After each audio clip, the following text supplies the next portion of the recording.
to the website, each website later this month. So as a reminder, the chat box is located in the bottom right corner of the screen. Please feel free to use this chat box at any point during the meeting to ask questions or make comments. And there will be some set points during the presentation where we will go through questions. Also, please remember to mute yourself to avoid any background noise if you are not asking a question or have the floor. And right now, I'll turn the meeting over to Jenny to introduce our speakers for this Lunch and Learn. Thanks, Victoria. For those of you joining us for the first time, this is the third installment of our series of freight mobility-related Lunch and Learns brought to you through the ongoing regional freight mobility plans being developed by the Appalachian Regional Council of Governments and the Berkeley-Charleston-Dorchester Council of Governments. This is Jenny Humphreys.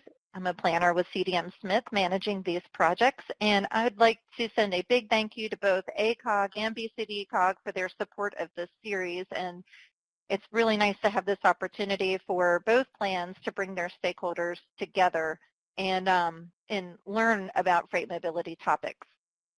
The idea behind these sessions is to boost the awareness of freight mobility in our regions, not only for plan stakeholders, but also for the traveling public. As mentioned, these sessions are being recorded and hosted on both agencies' websites under their freight mobility plan pages, so please feel free to share those. So on to today's topic. One thing that sets a freight mobility plan apart from other types of land use or transportation plans is the role of economic studies. As you might imagine, a benefit cost analysis or other related type of study is a very powerful tool when communicating the need to invest in transportation infrastructure. A major component of these studies is the commodity flow analysis that helps planners and decision makers put a dollar amount in the true value of efficiency on a transportation investment. In previous sessions, we've had two topics, but today we're only going to have one. This should allow for a slightly longer time than the other presentations, but also more time for open dialogue and posting questions to the chat box. This information is being presented to you today as a precursor to next month's presentation of the more refined results of the economic impact studies for the Appalachian and Berkeley-Charleston-Dorchester specific study areas. So we have two gentlemen with us today who will be talking through this presentation. We have Eric McClellan. Eric is a senior transportation economist with CDM Smith based in our Columbia, South Carolina office. Mr. McClellan evaluates economic and financial feasibility of freight and passenger transportation. He has assessed all modes of transportation, highway, air, port, and rail, and in both the United States as well as abroad. He tailors evaluation methods and economic models to prioritize proposed infrastructure improvements as well as policy changes.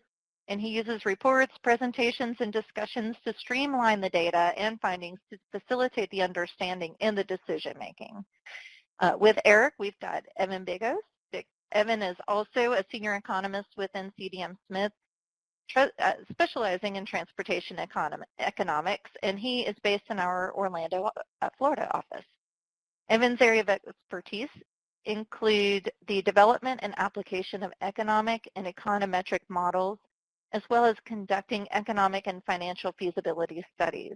He specializes in the analysis and presentation of various economic and freight-related data sources, as you will see very clearly throughout today's presentation. So I hope you will listen, learn, and please feel free to ask questions to open conversation with the group as we make our way through the presentation. And with that, I'm going to go ahead and hand it over to Eric to get us started. Eric? All right, Jenny. Thank you. Appreciate the opportunity to talk to you about freight flows and its relevance to estimating the associated economic impact. As a first, as a kickoff, we have the polling question of what is freight? Everyone take an opportunity and, pick one of the answers. Is it the economy of motion, goods movement, e-commerce, all of the above?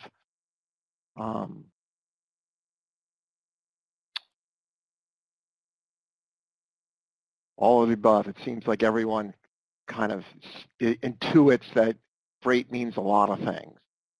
And we'll show you that as we go through this. So when we talk about freight analyses, it's part of the larger overall freight plan, and it's good to step back and understand where the freight analysis fits into the economic analysis and into the larger project prioritization.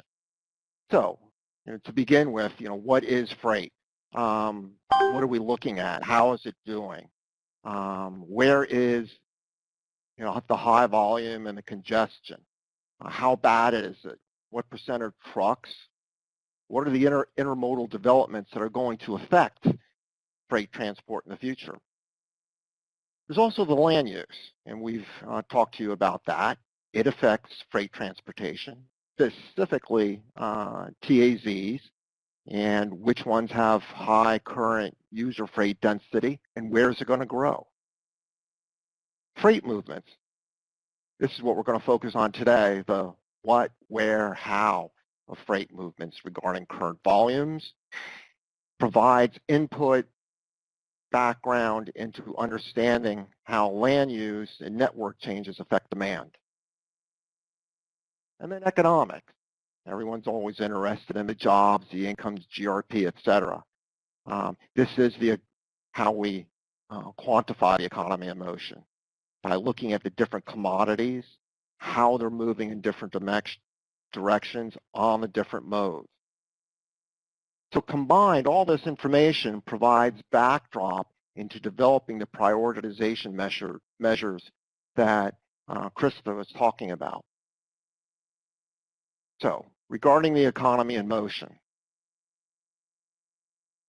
economic impacts are typically the highlight. That's, as I mentioned, that's what people want to see. But that's the next meeting. Before we can get into discussing what those impacts are, we need to understand the different dimensions of freight. And to start with, there are two activities that are very important to keep in mind regarding economic impacts.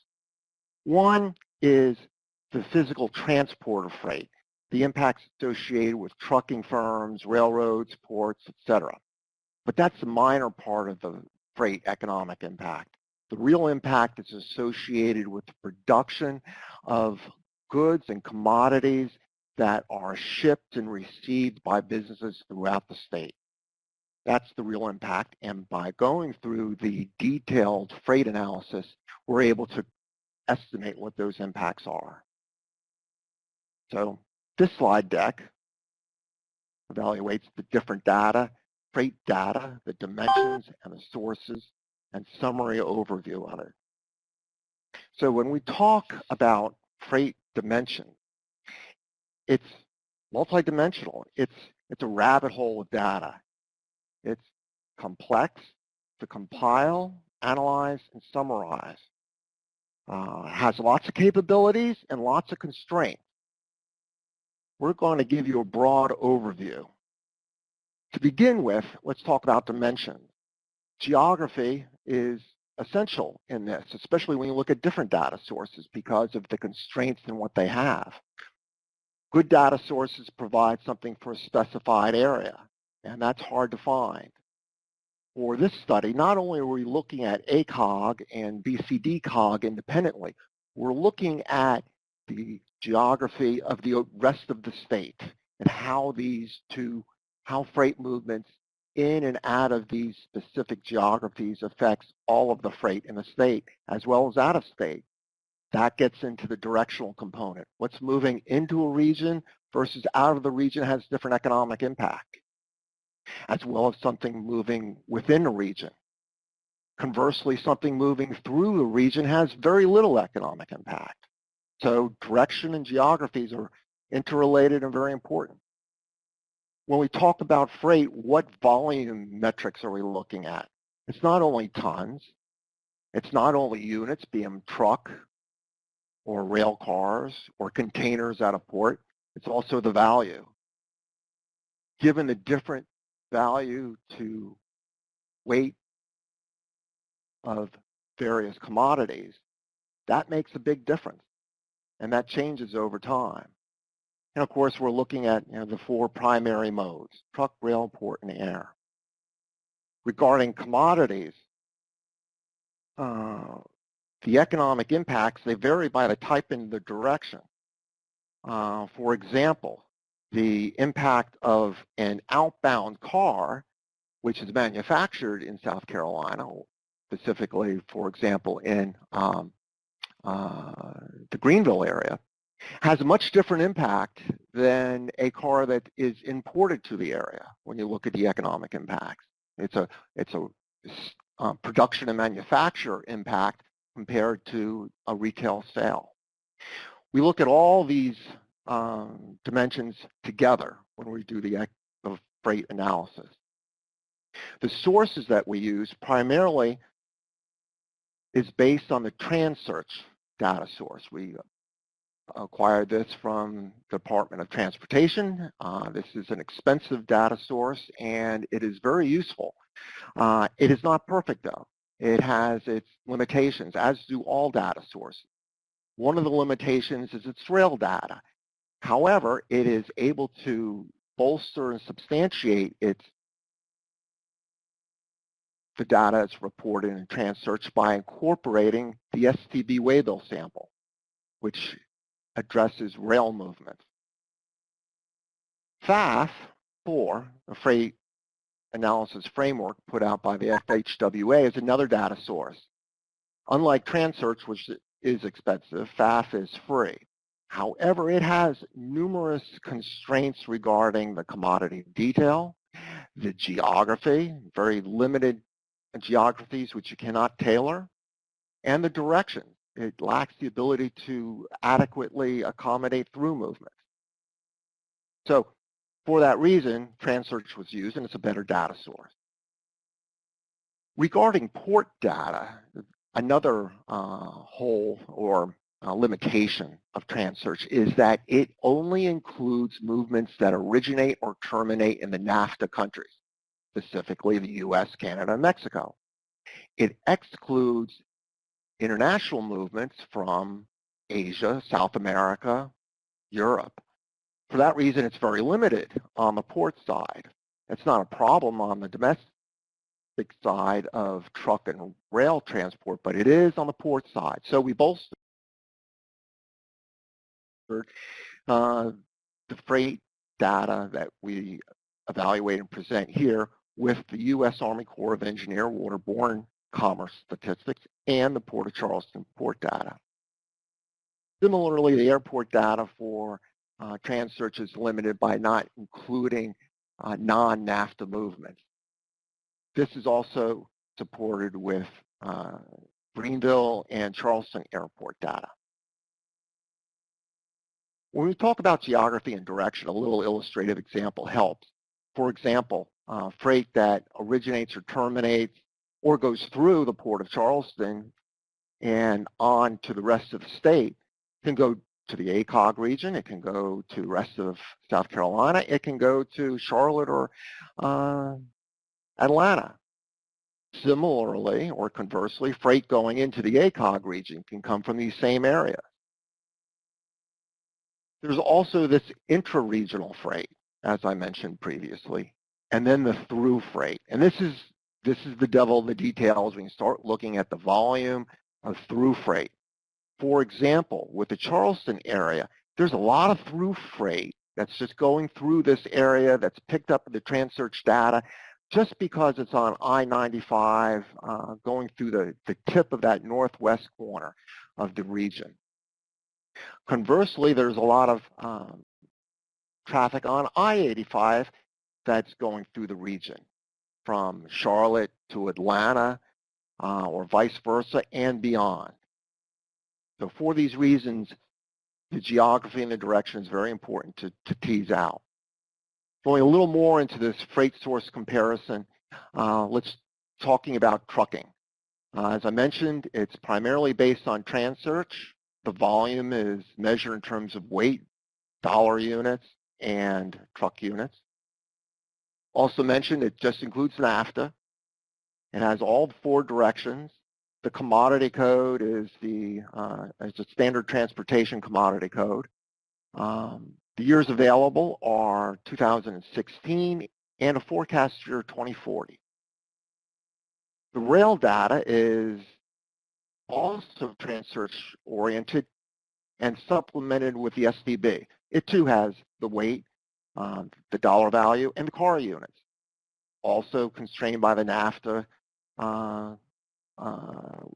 connectivity, and has the same commodity code and available years and forecast years. Also, as mentioned, the Transearch data has limitations regarding lack of units. It's only NAFTA. And for that reason, we need to look at the Army Corps of Engineers to get international movements, as well as the Port of Charleston. Also, regarding the units, the Corps of Engineer and the Port of Charleston also have data on container volumes. Container volumes are very important because a lot of those container volumes are put on trucks and or rail. Part of the inner connectivity of the data sources and the modes. And again, regarding airports, it's a similar convention in that Transearch has the same stuff as mentioned previously. It's supplemented by looking at the airport data as well. But the airport data is not as extensive regarding the value and the units and the forecast year. So, freight source summary. None of the sources have all the freight dimensions. Transearch is by far the best source for ground movements, trucking supplemented with rail. The Corps of Engineers is the best waterborne tonnage source. It lacks value and it lacks forecast, but for current and historical volume, it's the best. Helps explain the high BCD cog to truck and rail volume. I'll get into that in a moment. The different Transearch database queries give you different perspectives on what's moving.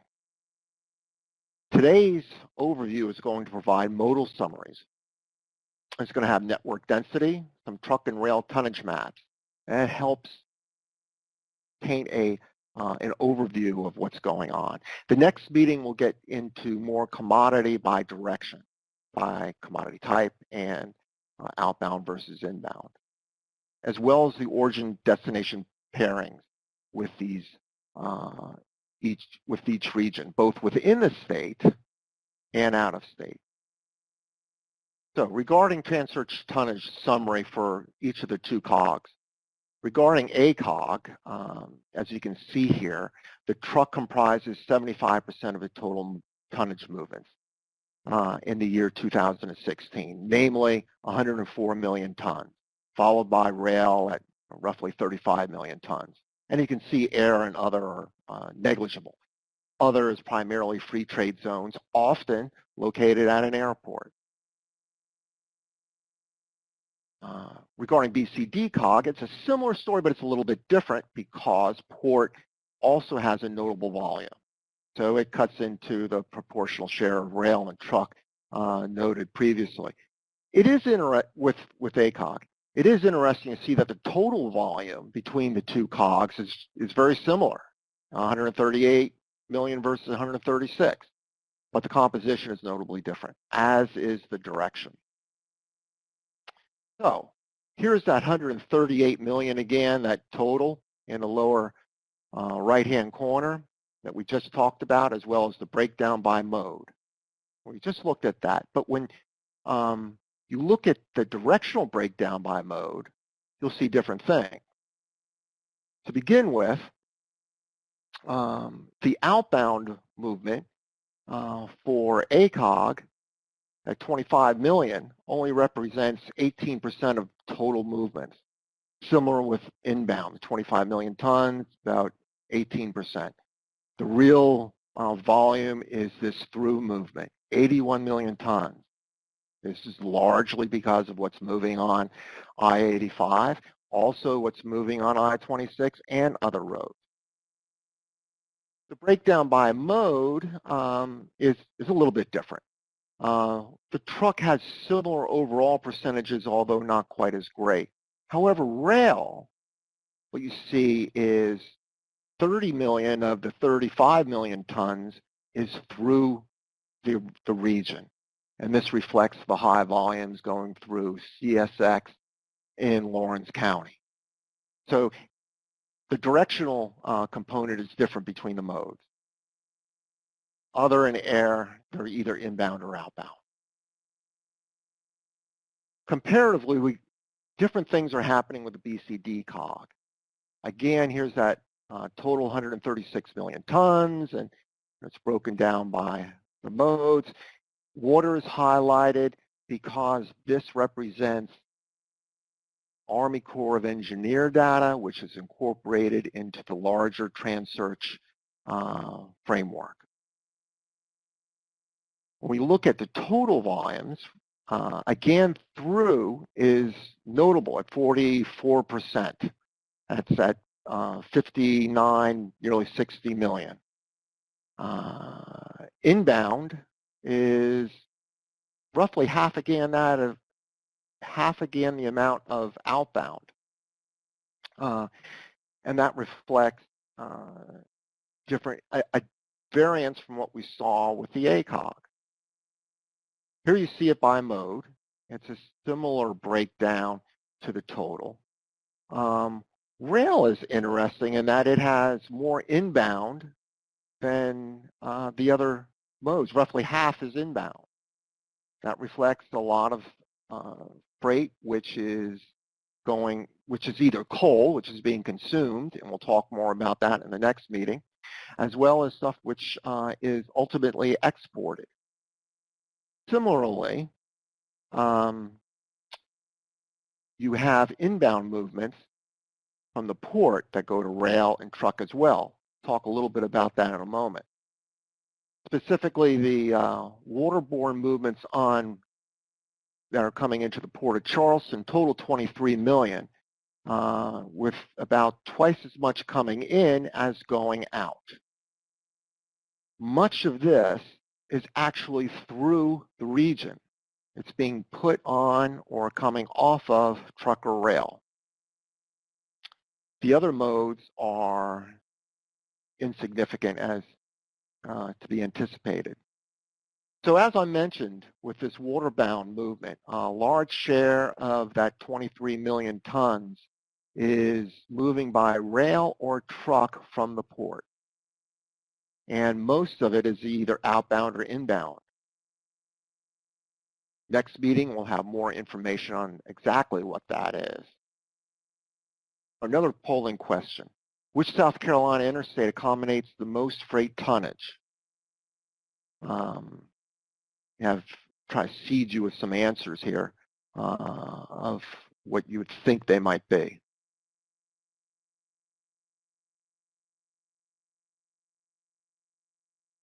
And don't worry, your answers are anonymous, right, Eric? No, they will be held against you in the court of freight.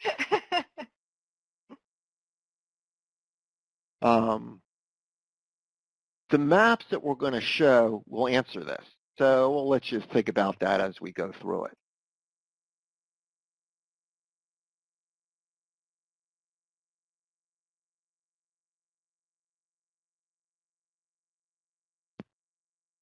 Talking about freight volume maps. Eric, would you like to Evan pause and see if anyone has any questions or comments at this time? Sure. I saw Lance commented in the chat box, how is port traffic at the inland port of Greer reflected in the ACOG numbers? That should represent rail movements coming in. However, this is year 2016 volume. So we know that little or no rail movements at that time were going in to the inland port facility. And this is part of how things change as infrastructure develops and intermodal connectivity comes online. We also talked with the proprietors of the Transearch database at IHS Markit. Paul Bingham, who used to work with us returned to IHS Markit, and we talked to him about that specific subject, and he said, no, rail movements are not included at the facility because of when the data was put together. And it's also not included in the forecast. And it's one of those things that requires additional evaluation on our part to look at the volumes that are moving that are reported elsewhere to get a handle of what the share of those volumes are. And we're in the process of doing that.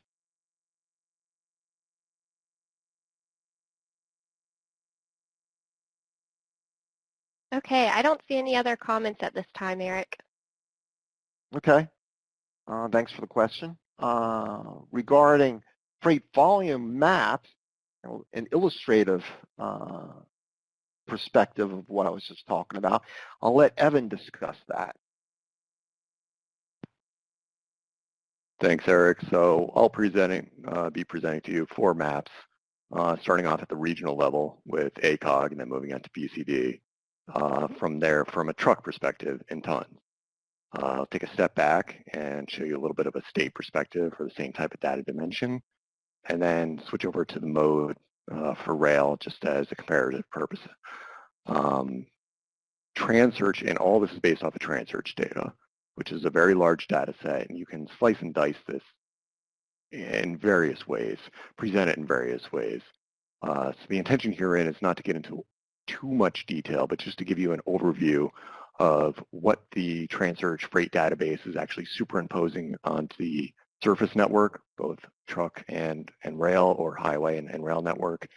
They likewise don't do that though for the port or airport, so it's just surface modes. But as Eric alluded to, it's one of the best data sources out there pertaining to surface mode freight allocation. And what I'll try to do is just depict to you what it is saying in terms of superimposing it, even though it's 2016, doesn't include, in the ACOG region in particular, the Greer facility. And what I'd like to do with these maps in particular is really just reinforce a lot of the tabular data that Eric has been presenting with respect to these regions do represent a significant proportion of their traffic as through. And that has bearing in terms of what we will present during the next meeting with respect to the economic impacts of freight, because the through traffic are not produced or consumed in these regions per se. They just pass right through, and therefore they do not have that economic impact that if they were outbound or inbound or intra-regional. So it's that dimensional aspect in particular from the geographic directional perspective that I'd like to reinforce. So here we've got ACOG with the truck tons in 2016 as allocated by Transearch, and unsurprisingly, most of the freight is allocated to I-85, basically moving between the Atlanta, Charlotte, and beyond regions. And a significant portion of that in particular, the I-85, and we have a segment here highlighted just as an illustrative example. The thickness of the line represents how much tons in that 1 year, and the color represents the relative through percent. So the redder it is, basically, the less relevant it is to the region from a freight perspective. It's just moving all the way through. This one segment in particular is illustrating the fact that about 3/4 of the volumes on I-85 are just trucking right through. And it should come as no surprise to those of you who live, reside, work in the region. This number is actually a little incorrect. This should actually be 80-something. And the total through traffic for the entire region is about 60%.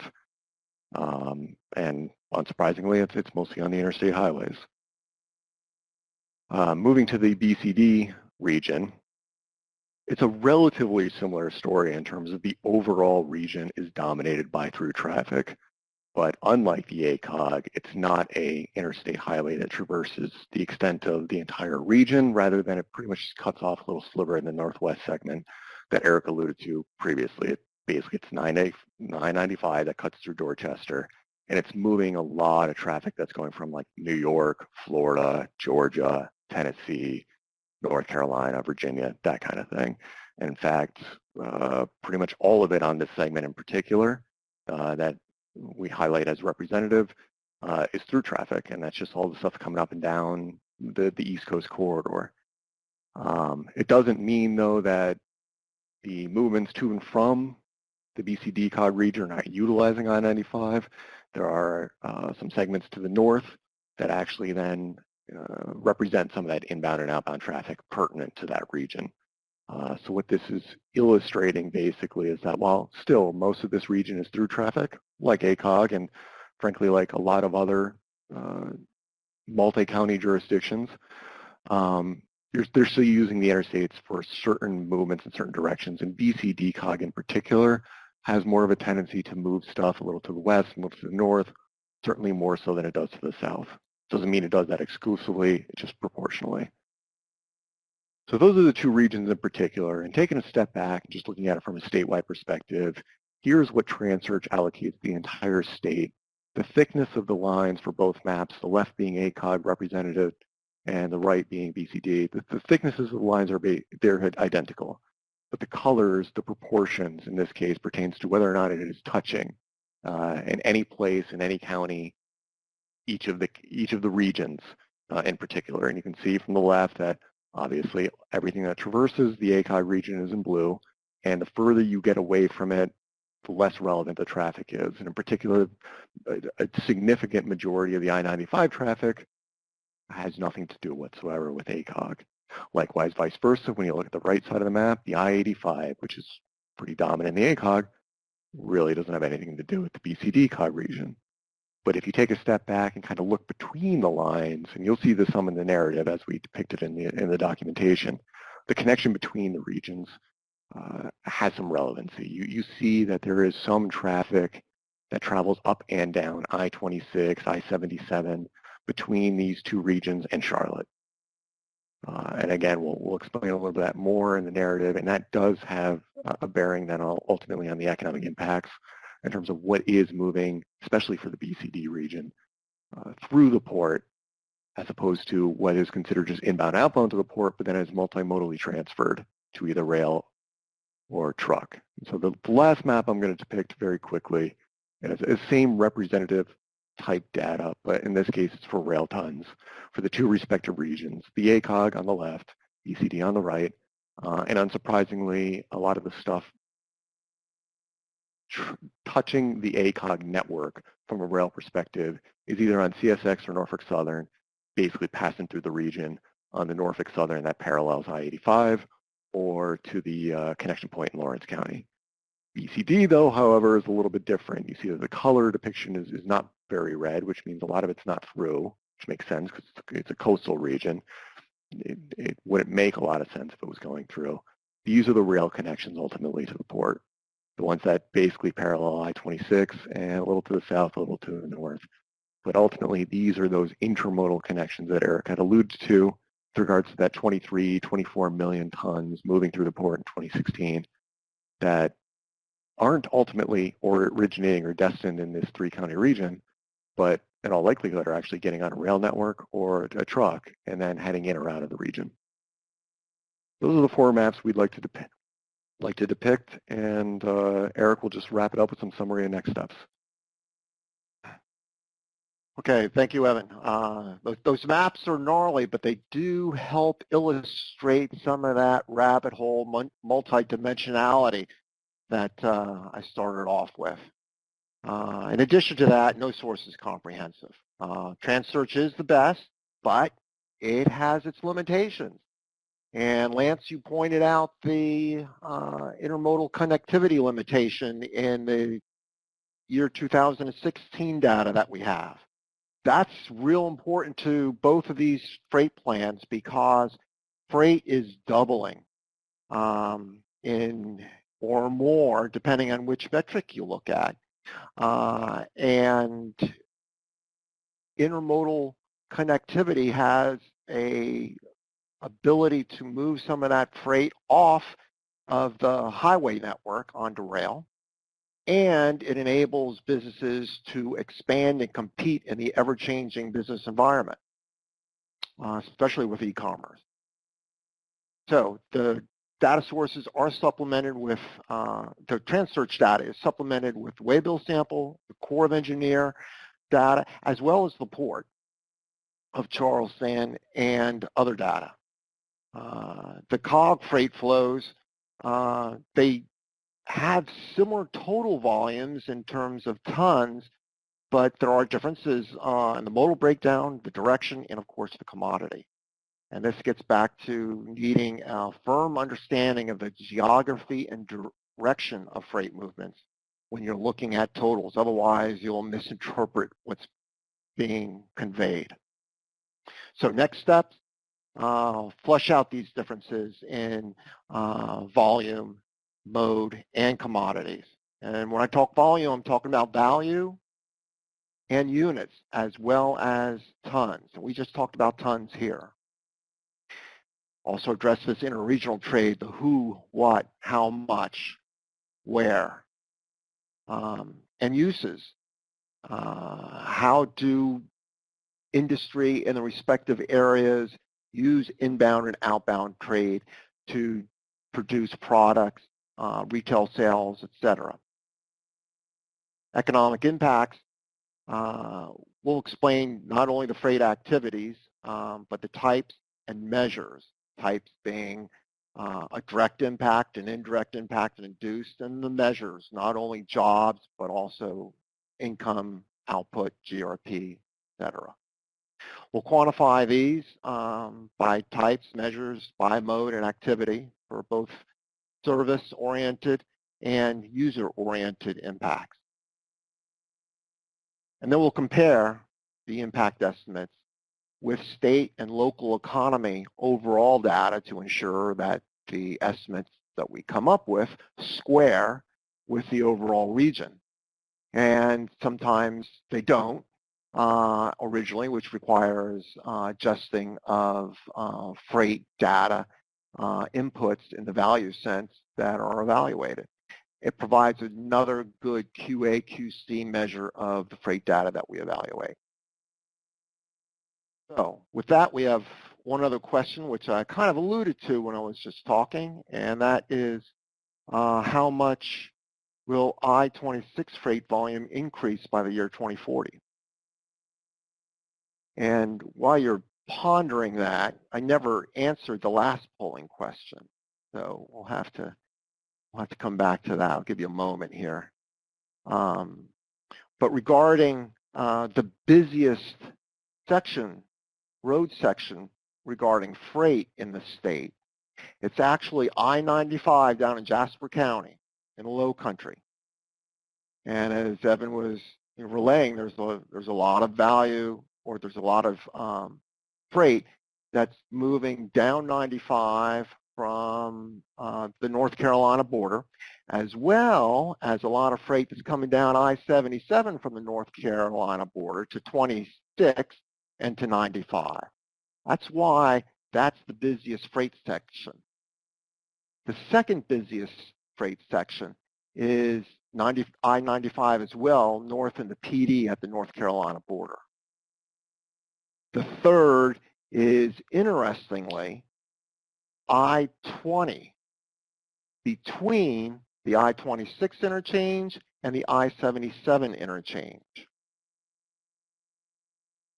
And that's reflecting several different freight flows from different areas in the southeast, as well as what's moving in and out of Charleston to Charlotte, as well as freight moving to from the ACOG region east to North Carolina and beyond. I-85 is not far behind. It's number 4, and it's pretty close to the other 3, but it is still notably behind. So how much will I-26 freight volume increase? Well, it depends on what you're looking at. If you're looking at tonnage volume, it's going to increase 85%. If you look at value, it's going to increase 130%. And since the value per unit is going up over time, the number of units are going to increase 50%. This is all based on the year 2016 trans search data and not accounting for the fact that the inland port facilities, not only in Greer but also in Dillon, as well as the Navy base intermodal facility, are going to help ameliorate some of that truck tonnage and unit growth on I-26 and beyond. And that's one of the important components that we're trying to wrestle down, is get a better understanding of what we think that might be. So that concludes our presentation, and we're open to questions as you would like. Eric, this is Jenny. As people are lining up their questions and possibly going to start typing them in the chat box, I've got a question for you. And Evan, as you look at, we've been working with TransSearch data in South Carolina for quite some time, and I'm curious to get your opinion or your insight as to how the list of commodities by commodity type, what have you seen the trends emerge as? Are there any commodities that are increasing or decreasing? What are our top commodities moving around the state? Well, I'll let Evan talk about, the commodities. I'll give him a second, to think about it. But in general, something that we have to keep in mind is that TransSearch continually modifies, updates, refines their database. So what they're evaluating with forecasts and estimates for the year 2016 database is changing notably with what they're showing us in if we were to purchase it currently, as well as what was purchased, 10 to a dozen years ago. The other thing is that the TransSearch database is compiled from the top. They look at a lot of national statistics and data, and as Paul Bingham from IHS Markit calls it, their data lake, that they're able to pull all sorts of data. IHS is a data storage vendor. They have all sorts of socioeconomic, demographic, commodity data, and that's used for different purposes, boutique purposes like TransSearch, and they're able to increasingly pull upon this to refine their data because they have a deeper lake to pull from. But in general, they take total freight movements and economic output and growth from a top-down perspective and allocate all this by a state level. And then they further allocate it by a region-specific level, a county level. So the more that they refine this top-down data, the more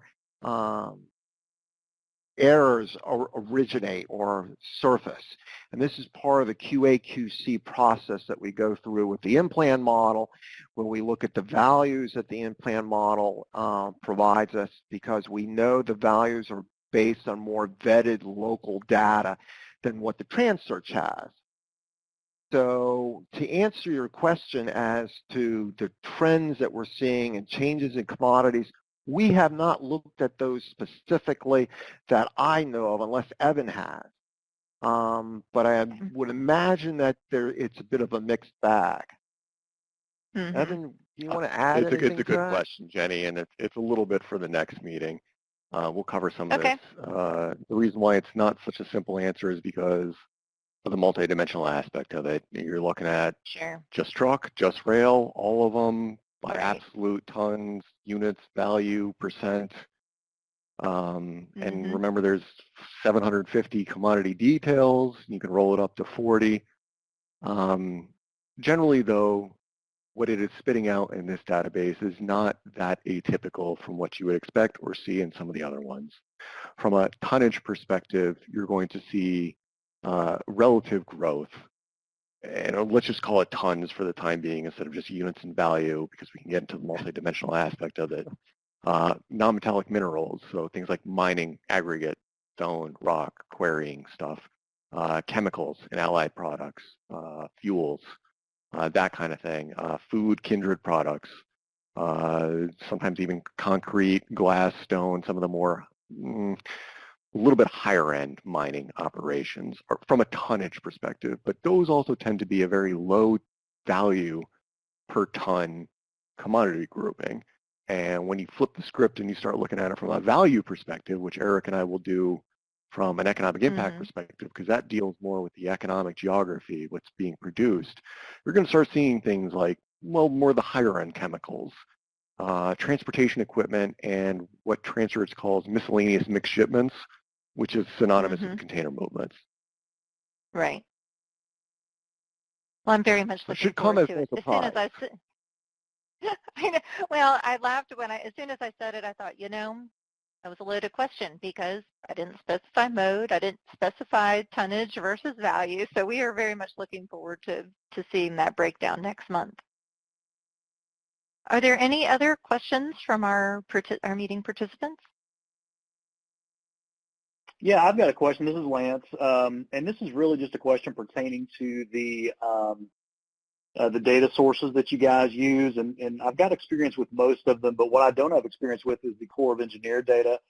Just be curious to know, just based on, I'm assuming you guys work with this data pretty often, is there a data set that's easier to work with and, maybe one that's more difficult to work with? That they're all a pain. Evan is the guru on that. That's actually a very good question. Transurge is notoriously fickle with regards to trying to accurately capture everything in a multidimensional perspective. And Eric and I slice and dice that thing purposely with a number of different dimensions just so that we can check the data. Otherwise, you can write a script, you can write an SQL query, and the thing can go sideways real fast, real easy. Eric had alluded to earlier that the FAF, or FAF4 in this case, is relatively easy from an interface perspective, but unfortunately it has so many limits with respect to geographic area that it tends not, unless you're in like a really major metropolitan area, which South Carolina doesn't really necessarily fall into that purview from a BEA perspective, it's difficult to relate to your region. But U.S. Army Corps of Engineer data is not too cumbersome. And part of the reason why, well, if you can find it. But once you find it, yes. Once you find it, it's not that difficult because it doesn't include some of these additional subdimensions like additional years, forecasting. They don't provide units or value. It's just strictly tonnage in a historical series for a port that you've specified. They do provide container. They do on the side. That's it, right, and that's a little bit of a side table. That's not even that much of a query.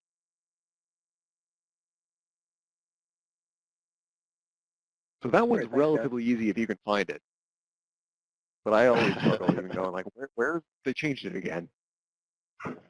Yes, each time they change the whole system. It's diabolical.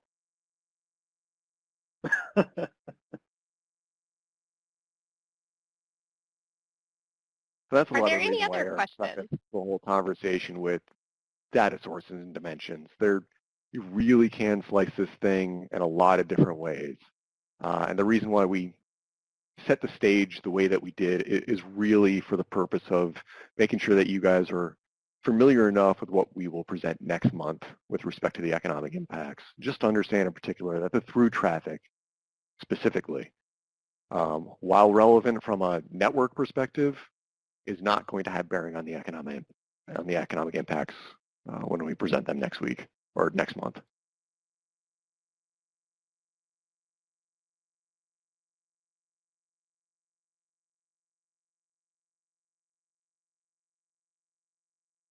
I don't see any more questions in the chat box. Anyone can feel free to unmute and ask aloud.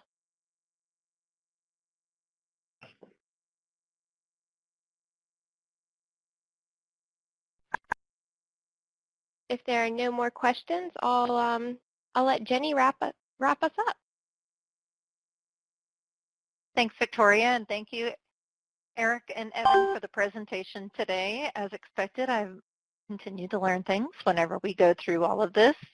And as we've discussed several times, this is a great preview for next month's meetings for both the Appalachian Council of Governments Regional Freight Mobility Plan and the Berkeley, Charleston, Dorchester Council of Governments Freight Plan when we do talk about the results of this analysis. Because I know that at the end of the day, this provides such powerful data and tells such a powerful message to share with the public, to share with our elected officials, to say, you know, this is the value of efficient freight movement on I-26, I-85, US 52, whatever the corridor is throughout our region, accommodating those intermodal movements. This is why, you know, this is the value in terms of our jobs and our local economy and our state economy for that matter. So we appreciate the work you guys are doing, and thank you for the questions today. And